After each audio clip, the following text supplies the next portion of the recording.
তারপর কিন্তু সমষ্টিটা বের করতে হবে, শর্তটাও লিখতে হবে, সমষ্টিও লিখতে হবে।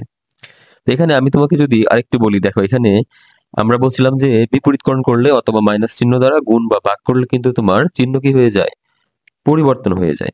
অর্থাৎ গ্রেটার দেন হয়ে যাবে লেস দেন, এবং লেস দেন হয়ে যাবে কি গ্রেটার দেন। তো এই বিষয়টা আমরা একটু আলোচনা করি তোমাদেরকে, দেখো আমি দেখাই। তো তুমি ধরো যে এখানে তুমি একটা সংখ্যা লিখলা যে 3, তুমি বলতেছো 3 ইজ গ্রেটার দেন 2, মানে 3 2 থেকে বড়। এটা তো স্বাভাবিক, বুঝাই যেতেছে 3 যে 2 থেকে বড়। এখন ধরো তুমি এটাকে, এই অসমতাটাকে তুমি -1 দ্বারা গুণ করলা, তখন কিন্তু -3 হবে, আর ওইখানে হবে কি -2।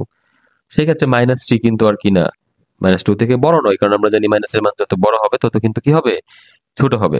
এই জন্যই চিহ্নটা কিন্তু এখন এই যে চেঞ্জ হয়ে যাবে, এটা ছোট হয়ে গেছে, মানে -2 থেকে লেস দেন হয়ে গেছে এটা -3টা। তাহলে -3 হচ্ছে কি -2 থেকে ছোট, হ্যাঁ।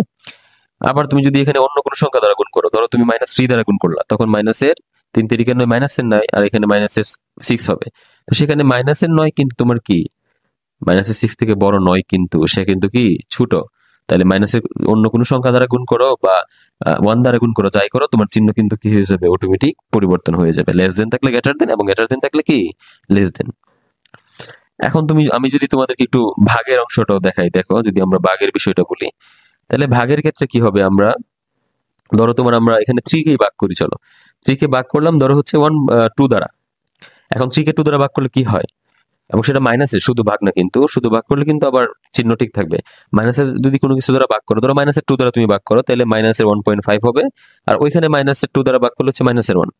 সেক্ষেত্রে -1.5 কি বলো, -1.5 কি -1 থেকে বড়?